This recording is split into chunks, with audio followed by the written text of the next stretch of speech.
जैसा कि मैं आपको लास्ट क्लास में बता चुका था कि लैटिस क्या होता है भैया, एक 3D का जाल होता है। हाइपोथेटिकल मैंने कोई भी इमेज ड्रॉ कर दी, ठीक है। लैटिस एक 3D का जाल होता है, जैसा कि मैं आपको बात बता चुका हूँ। आप अपने घर इमेजिन कर सकते हैं। तो आपका घर क्या है, एक लैटिस है। और अपना घर किससे बनता है, ईंटों से। तो उन ईंटों का एक पर्टिकुलर टाइप का मैंने अरेंजमेंट करा, और वो अरेंजमेंट करते करते मैंने एक घर बना दिया। तो ईंटें क्या हुई बताइए, ईंटें हुई स्मॉलेस्ट रिपीटिंग यूनिट। ईंटें क्या हुई, स्मॉलेस्ट रिपीटिंग यूनिट। और उस स्मॉलेस्ट रिपीटिंग यूनिट को हम क्या बोलते हैं, यूनिट सेल। उस यूनिट सेल से मिलके बना हुआ जो भी स्ट्रक्चर या जो भी लैटिस आप बना रहे हो, उसे हम बोलते हैं स्पेस लैटिस। बात घुसी भेजे में, यही सब अपन छोटी छोटी बातें लिख रहे हैं, ठीक है। आगे हमने क्या देखा था, क्रिस्टलाइन सॉलिड को जब आप तोड़ते हो तो वो हमेशा एक जैसे क्रिस्टल्स में टूटता है, जिनकी शेप सबकी एक जैसी होगी। यही सब लिखने जा रहे हैं, ठीक है। दो फेसेस जब आपस में एक दूसरे के साथ इंटरसेक्ट करते हैं तो वो एक एज के थ्रू मिलते हैं, ठीक है। और वो अच्छा, मुझे बताओ जरा, तुम अपने दीवार को देखो, एक ऊपर वाली दीवार देखिए, है ना, ये आपकी ऊपर वाली दीवार है। अगर आपका कमरा है क्यूब है तो भैया समझने की कोशिश करिएगा मैं क्या कहना चाह रहा हूँ। ये आपकी ऊपर वाली दीवार है और ये आपकी बगल वाली दीवार है। इन दोनों के बीच का एंगल बोलो कितना, इन दोनों के बीच का एंगल बोलो कितना, 90। समझ में आता है कि नहीं। ऊपर वाली दीवार और तुम्हारी बगल वाली दीवार के बीच का एंगल 90 है। क्लियर बात है। तो ये जो दो फेसेस के बीच का इंटरसेक्शन पॉइंट होता है, या ये जो दो फेसेस के बीच का एंगल होता है, जहां पे ये दो फेस इंटरसेक्ट करती हैं, और जिस जगह दो फेस आपस में इंटरसेक्ट कर रही हैं, उस एंगल को बोलते हैं क्या, इंटरफेशियल एंगल।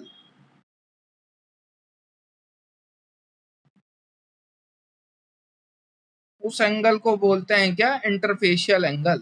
दो फेसेस आपस में जिस जगह इंटरसेक्ट करती हैं, उस एंगल को हम बोलते हैं इंटरफेशियल एंगल। ये बात समझ में आई। ये जो इंटरफेशियल एंगल होता है, ये through out the crystal same रहता है। आपने देखा, आप जिस कमरे में बैठे थे उसका एंगल भी 90 है। तो क्या आपके आगे वाले जो कमरा है उसका एंगल चेंज हो जाएगा क्या, नहीं, उसका भी एंगल 90 ही रहेगा। समझ में आती है। एक पर्टिकुलर डायरेक्शन में इंटरफेशियल एंगल चेंज नहीं होता।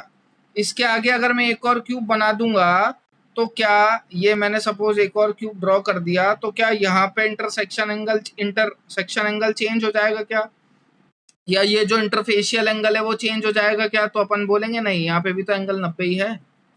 यही चीज क्या कहलाई जाती है, फर्स्ट लॉ ऑफ क्रिस्टलोग्राफी। ये चीज वापस रिपीट करनी है तो बोलो, वरना यहाँ तक अब मैं बस अंग्रेजी लिखूंगा और कुछ नहीं। Should I repeat this again.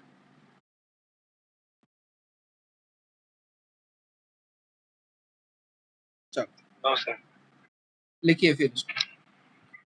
When crystalline solid is hammered,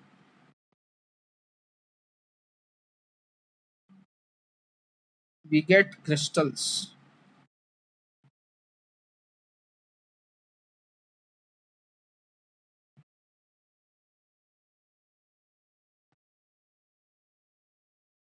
Wherever the faces intersect,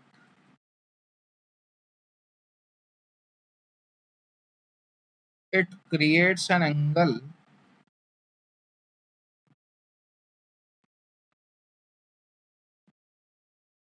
between the two faces,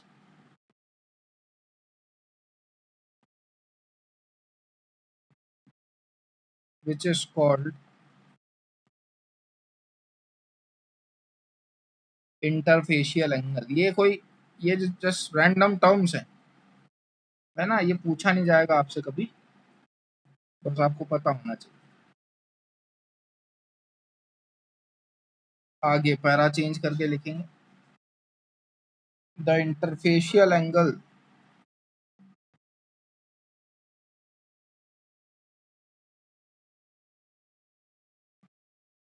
remains constant in one particular direction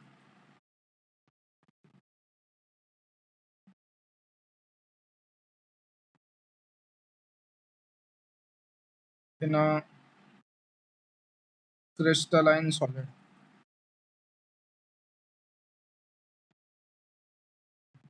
and it is known as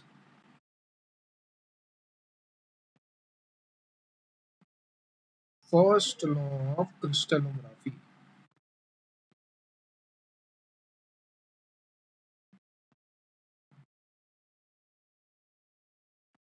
फटाफट लिख लीजिए और जब हो जाए जब बता दो।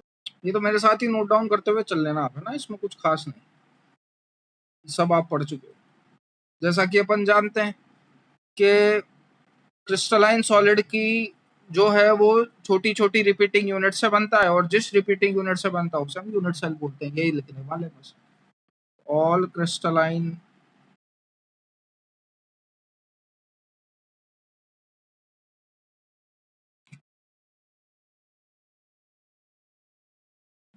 have repeating units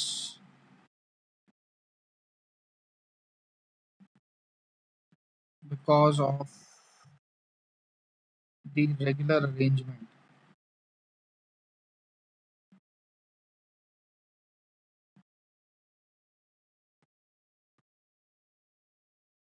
The smallest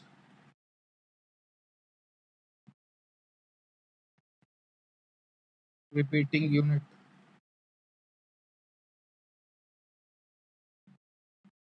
which, when repeated in all the direction, gives us the entire crystal or lattice। मतलब जब आप उसको चारों दिशाओं में यानी कि 3D में अरेंज करोगे, और उस पर्टिकुलर यूनिट सेल को जब आप सारी डायमेंशनल 3 डायमेंशनल लैटिस के अंदर अरेंज कर देते हो, तो आपको एक पूरा का पूरा क्रिस्टल मिल जाता है। या फिर उल्टा बोलो कि उस क्रिस्टल को जब आप तोड़ते हो तो सारी की सारी छोटी छोटी यूनिट सेल मिल जाती है। सेम बात। एंटायर क्रिस्टल और lattice is called unit cell. ठीक है, आगे लिखेंगे that point which is occupied. कल जो मैंने बनाया था पॉइंट्स, वो सारे क्या पॉइंट बताए थे मैंने? Lattice points. हर बोला था ना हर लाइन पे 3 3 पॉइंट बनेंगे, वो सारे पॉइंट्स क्या हैं? Lattice point. That point which is occupied by atoms, ions और molecules in the lattice is called lattice point। अब हम इसी लैटिस पॉइंट के बारे में थोड़ी बहुत जानकारी लेंगे, यूनिट लैटिस पॉइंट के बारे में और यूनिट सेल्स के बारे में। ठीक है, अब हम यूनिट सेल देखेंगे कि जैसा कि मैंने बोला कि उस यूनिट सेल को अगर आप बार बार रिपीट करते हो तो एक पर्टिकुलर टाइप का क्रिस्टल फॉर्म होता है। लेकिन किस किस टाइप की यूनिट सेल हो सकती हैं, किस किस टाइप का क्रिस्टल आप बना सकते हो, अब हम वो पढ़ने जा रहे हैं, और उसी को हम बोलते हैं 7 क्रिस्टल सिस्टम। पहले इतना लिख लीजिए फिर बात करें। तो जैसा कि मैंने आपको बताया कि ये छोटी छोटी रिपीटिंग यूनिट सेल को आप बार बार रिपीट करते जाओगे तो आप अपना लैटिस बना लोगे आसानी से। अब लेकिन इसके अंदर कंडीशंस आ जाती हैं भैया कि आप लैटिस किस तरीके का यूज कर रहे हो। जिस तरीके का आप यूनिट सेल यूज करोगे उसी टाइप का लैटिस आपका फॉर्म होगा। जिस टाइप के क्रिस्टल्स आप यूज करोगे उसी टाइप के डिफरेंट डिफरेंट स्पेस लैटिस आपके फॉर्म हो सकते हैं, और उसी के बारे में हम पढ़ने जा रहे हैं। जैसे यूनिट सेल की अगर मैं बात करूं, तो सपोज मैंने एक यूनिट सेल बनाया कुछ इस तरीके का, ये रहा, समझिएगा।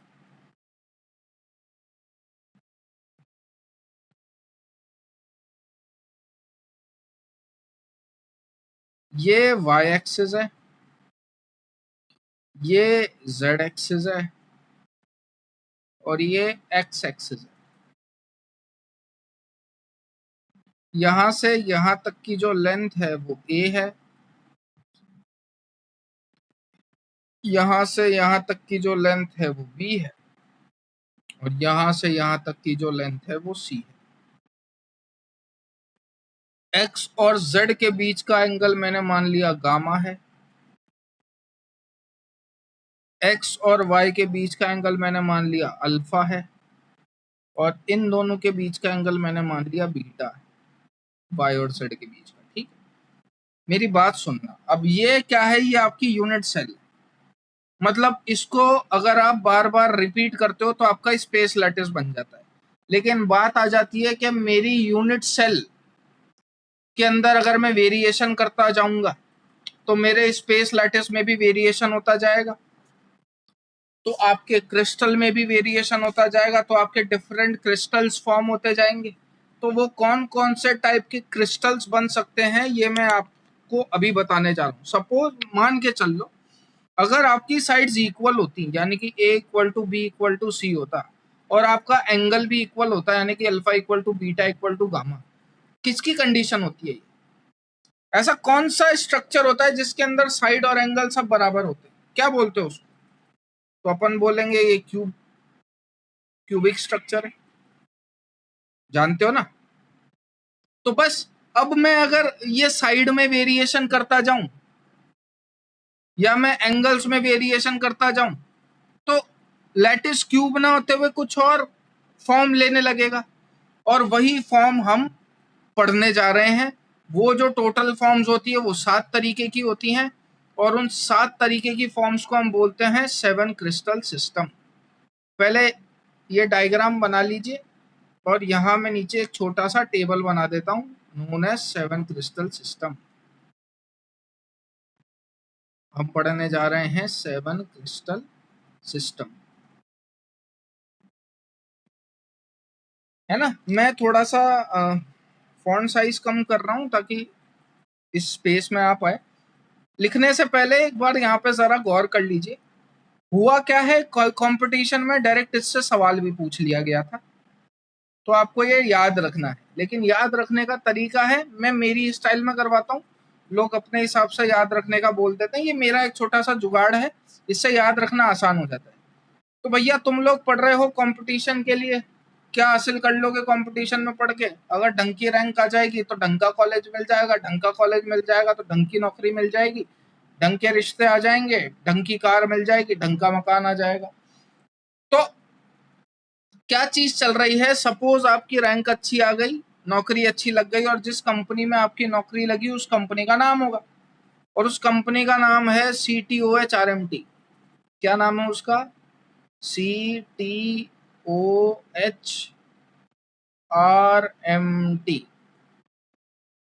बस ये ध्यान रखने का। Where C stands for what?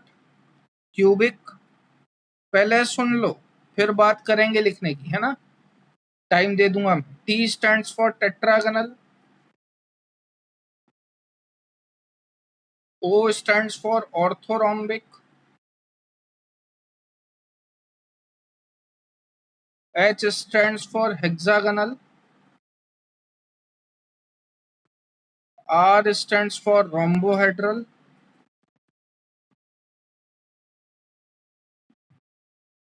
M stands for monoclinic,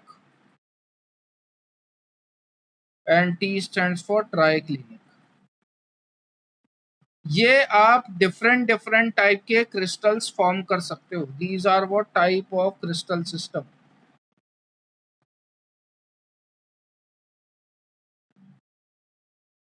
लेकिन ऑब्वियस सी बात है 7 तरीके के क्रिस्टल्स फॉर्म कर पा रहे हो तो ये साइड्स के अंदर और एंगल के अंदर वेरिएशन भी 7 तरीके का होगा।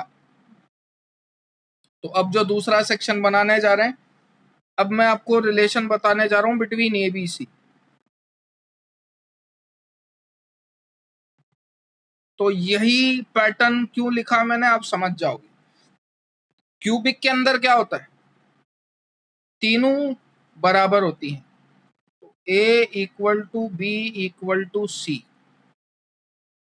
अब क्या करो, पीछे से काटना चालू कर दो। तो A equal to B not equal to C। अगला क्या आएगा, A not equal to B not equal to C। ठीक है, काट दिए। अब हटाना चालू करो, जैसे काटा था वैसे ही। तो अगला क्या आएगा, A equal to B not equal to C। अगला क्या आएगा, A equal to B equal to C। अब ये काटना पीटना बहुत हो गया। अगले वाले जो हैं वो सारे ही A not equal to B not equal to C, A not equal to B not equal to C। समझ में आया पैटर्न? पहले तीनों बराबर, फिर पीछे से काटना चालू करा, सारे कट गए, फिर हटाना चालू करा, सारे बराबर हो गए, फिर सबको काट दिया। फंडा समझ में आया? तो ये क्यूबिक की साइड का रिलेशन होता है, उसकी सारी साइड्स बराबर होती है। टेट्रागनल की 2 बराबर होती है, तीसरी नहीं होती। ऑर्थोरोम्बिक की तीनों ही नहीं होती। हेक्सागनल में 2 होती है, तीसरी नहीं होती। रोम्बोहेड्रल में तीनों होती है। ये साइड्स का रिलेशन है। अब अपन बात करेंगे एंगल की, यानी कि values of alpha beta and gamma.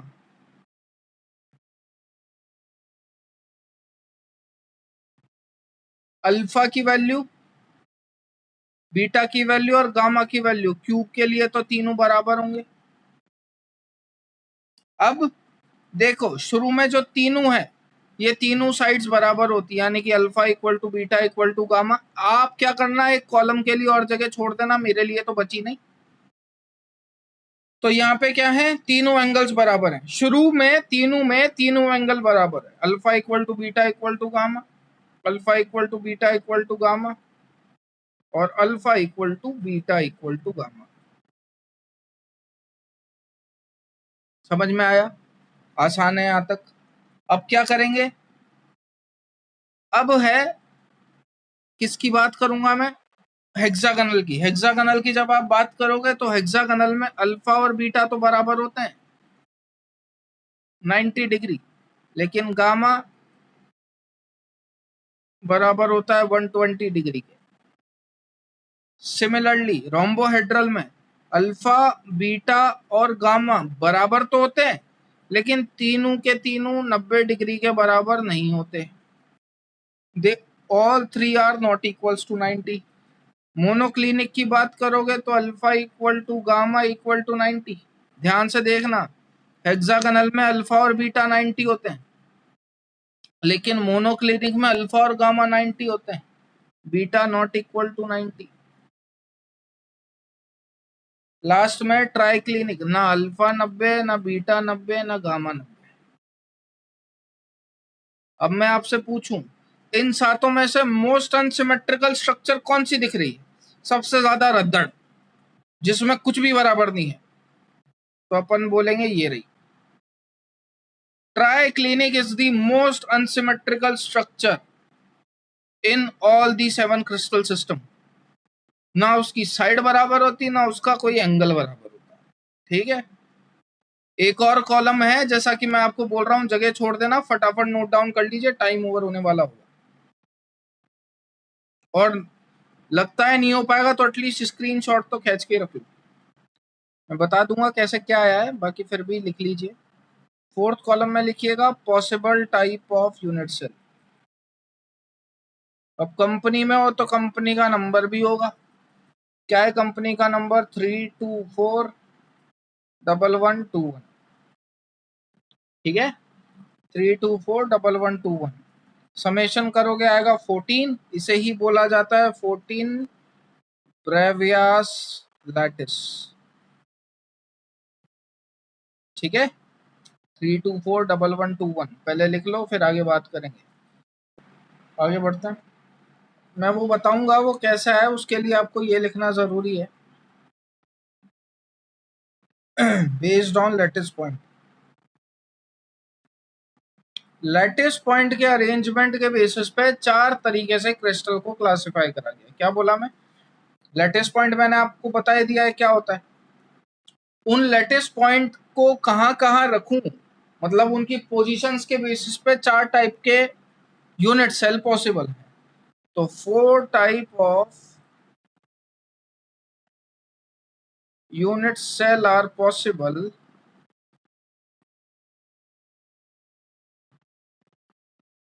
Based on lattice point. पहले टाइप के यूनिट सेल को बोलते हैं हम क्या, प्रिमिटिव। दो तरीके के होते हैं actually, primitive and non primitive. Primitive में आता है बस सिंपल क्यूबिक सेल, बाकी सारे नॉन प्रिमिटिव में आते हैं, ठीक है।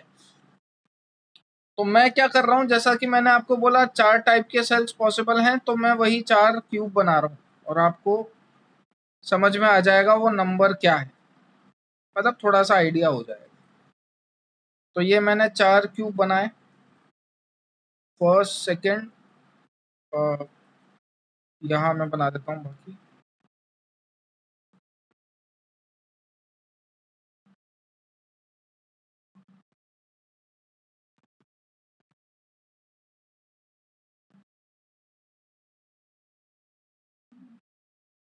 तो ये 4 क्यूब हमने बनाए है ना। अब भैया दो तरीके के स्ट्रक्चर्स होते हैं, एक होते हैं प्रिमिटिव और एक होते हैं non primitive. I will say in short it as NP. Primitive के अंदर लैटिस पॉइंट जो होते हैं वो सिर्फ कॉर्नर्स पे होते हैं, सिर्फ कॉर्नर पे। प्रिमिटिव के अंदर लैटिस पॉइंट जो होते हैं वो सिर्फ कॉर्नर पे होते हैं, जबकि नॉन प्रिमिटिव के अंदर लैटिस पॉइंट कॉर्नर पे तो होंगे ही होंगे, प्लस किसी एनी अदर प्लेस और जगह भी होंगे। समझ में आया क्या बोला मैं? प्रिमिटिव के अंदर सिर्फ कॉर्नर पे होते हैं और नॉन प्रिमिटिव के अंदर सिर्फ कॉर्नर के अलावा कहीं और भी प्रेजेंट होंगे। अब वो कहीं और कहां प्रेजेंट होंगे वो बता देता है नाम उसका।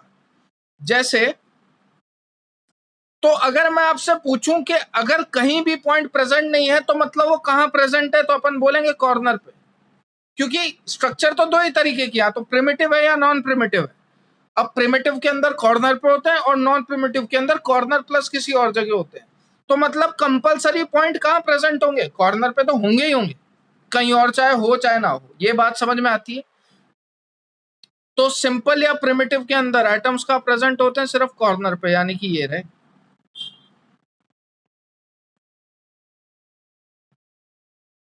समझ में आया? इसे आप बोलते हो, नाम लिखेंगे इसका प्रिमिटिव,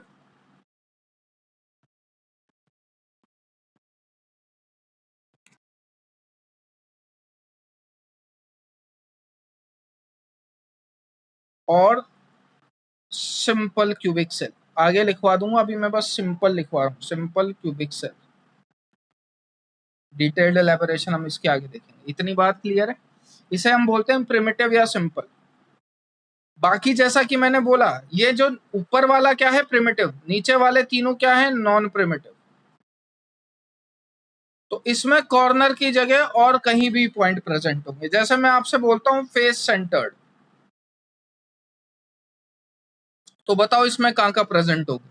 तो सर कॉर्नर पे तो होंगे ही होंगे, और कहां होंगे भैया? जैसा कि मैंने आपको बोला, नाम बता देगा कहां पे होंगे। तो क्या लगता है, एक तो कॉर्नर पे होंगे और फेस पे होंगे, यानी कि यहां फेस के सेंटर पे। ये आगे वाला पॉइंट है, ये पीछे वाला पॉइंट है ना, थोड़ा इमेजिन करना पड़ेगा। तो ये हो गई फेस सेंटर की structure. Next we'll draw what, body centre.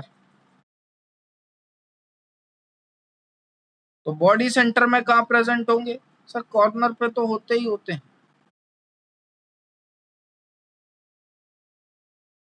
और एक कहां प्रेजेंट होगा? बॉडी के सेंटर पे।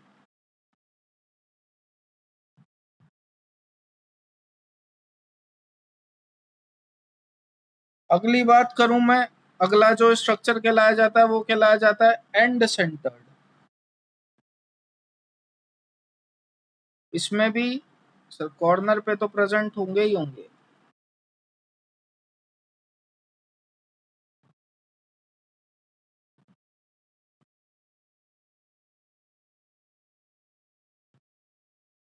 एंड के अंदर क्या होता है, किन्हीं दो ऑपोजिट फेस के सेंटर पे पॉइंट्स प्रेजेंट रहते हैं, जैसा कि आप देख पा रहे हो, किन्हीं दो ऑपोजिट फेस के सेंटर पे, ठीक है। तो ये स्ट्रक्चर बना लो। अब अगर मैं आपसे सवाल पूछूं, कौन सा पॉइंट कंपलसरी है जहां पे एटम होंगे ही होंगे? कौन से ऐसे पॉइंट हैं जहां पे एटम होंगे ही होंगे? कि अगर आपको बोला जाए कि अरे कोई भी हाइपोथेटिकल चूज करो तो सबसे ज्यादा कॉर्नर पे, तो भैया जितने भी मैंने आपको possible type of unit cell लिखवाए ना, उसमें एक बात कंफर्म है कि वो सारे प्रिमिटिव तो होंगे ही होंगे। अरे ये भी तो प्रिमिटिव ही है, एक तरीके से बोल तो सकते हो। नॉन प्रिमिटिव भी प्रिमिटिव ही तो होता है, कह तो सकते हैं। ये उसमें कॉर्नर प्लस किसी और जगह प्रेजेंट होते हैं, तो प्रिमिटिव के कुछ तो सिम्टम्स हैं। तो ये जो मैंने आपको नंबर लिखवाया ना 3241121, ये सारे के सारे प्रिमिटिव तो होंगे ही होंगे। प्रिमिटिव के अलावा क्या होंगे वो अपन देखेंगे, ठीक है? पहले इतना बनाओ फिर बात करते हैं। तो जैसा कि मैंने आपको नंबर लिखवाया था, मार्कर चेंज कर लेते हैं, 3241121। तो ये मैंने आपको क्या लिखवाया था भैया? Possible unit cell. कौन कौन सी possible type of unit cell हैं, कौन कौन सी यूनिट सेल आप बना सकते हो? तो देखिए, ये क्यूबिक जो है इसमें आप 3 टाइप की यूनिट सेल बना सकते हो, टेट्रागनल में 2 टाइप की, ऑर्थोरोम्बिक में 4 टाइप की, हेक्सागनल में एक ही टाइप की बना सकते हो। अगर आप किसी स्ट्रक्चर के अंदर सिर्फ एक ही टाइप की बना रहे हो तो वो टाइप कौन सी होगी? अगर सिर्फ एक ही स्ट्रक्चर पॉसिबल है तो ऐसी कौन सी स्ट्रक्चर है जो होनी ही होनी है, उसको आप टाल ही नहीं सकते? Then that was primitive. तो मतलब जहां पे भी एक है ना, वो तो कंफर्म बात है कि वो प्रिमिटिव ही होगी। तो ये भी प्रिमिटिव है, पी स्टैंड फॉर प्रिमिटिव, ये भी प्रिमिटिव है, ये भी प्रिमिटिव है, और बाकी हर जगह तो प्रिमिटिव तो है ही सर। तो पी तो हर जगह होगा। पी के अलावा कौन होगा बाकियों में, ये ध्यान रखना, ये भावनाएं समझ में आती हैं। अब ये 4 आ गया भाई, तो 4 आ गया मतलब इसमें तो सभी प्रेजेंट होंगी। प्रिमिटिव भी होगी, बॉडी सेंटर भी होगी, फेस सेंटर भी होगी, एंड सेंटर्ड भी होगी, और तो कोई पॉसिबल ही नहीं है। इसके अंदर तो चारों ही आ गई। समझ में आया? एंड सेंटर आपके सिलेबस में नहीं है, और आपको क्यूब की स्टडी करनी है। क्या बोला मैं? एंड सेंटर्ड आपके सिलेबस में नहीं है और आपको क्यूब की स्टडी करनी है। तो मतलब उसके अंदर क्या क्या प्रेजेंट होगा? प्रिमिटिव भी प्रेजेंट होगा, बॉडी सेंटर भी प्रेजेंट होगा, फेस सेंटर भी प्रेजेंट। एंड सेंटर आपके सिलेबस में नहीं है, और आपके सिलेबस में क्यूब है, तो क्यूब के अंदर एंड सेंटर नहीं होता, इसलिए एंड सेंटर अपन पढ़ते भी नहीं। ठीक है? बात करूं टेट्रागनल की, तो उसके अंदर प्रिमिटिव होती है और बॉडी सेंटर्ड होती है। और बात आ जाती है मोनोक्लिनिक की, उसके अंदर प्रिमिटिव होता है और एंड सेंटर होता है। बस समझ में आया? EC stand for and centre.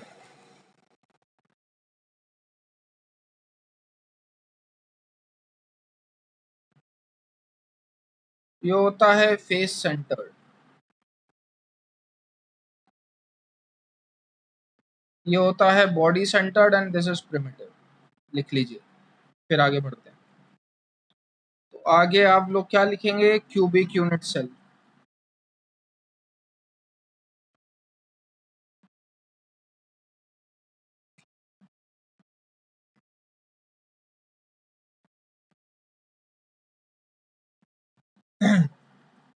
किसी भी क्यूब के अंदर की जब अपन बात करें, और ये गांठ बांध के रख लेना भाई,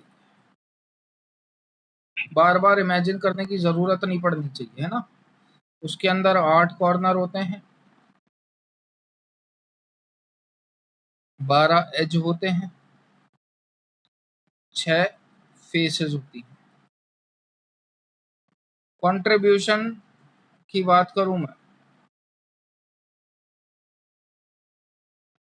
तो कॉर्नर का कंट्रीब्यूशन होता है 1/8, फेस का होता है 1/2, एज का होता है 1/4, और बॉडी सेंटर्ड का कंट्रीब्यूशन होता है 1, क्योंकि वो तो खुद ही खुद से शेयर होती है। ठीक है? फटाफट लिख लो इसको। ये होता है कॉर्नर,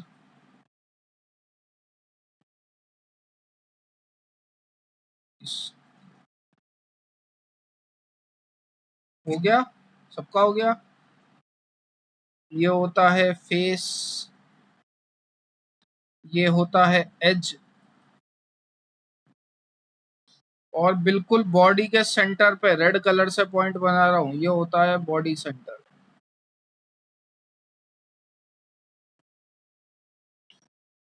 लिख लिया सबने?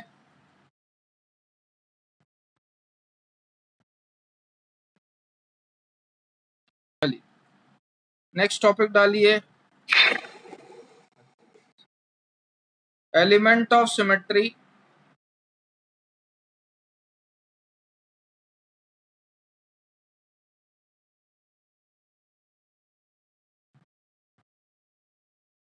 इन अ क्यूबिक यूनिट सेल।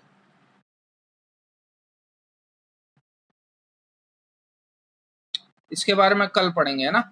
आज के लिए यहीं तक रखते हैं।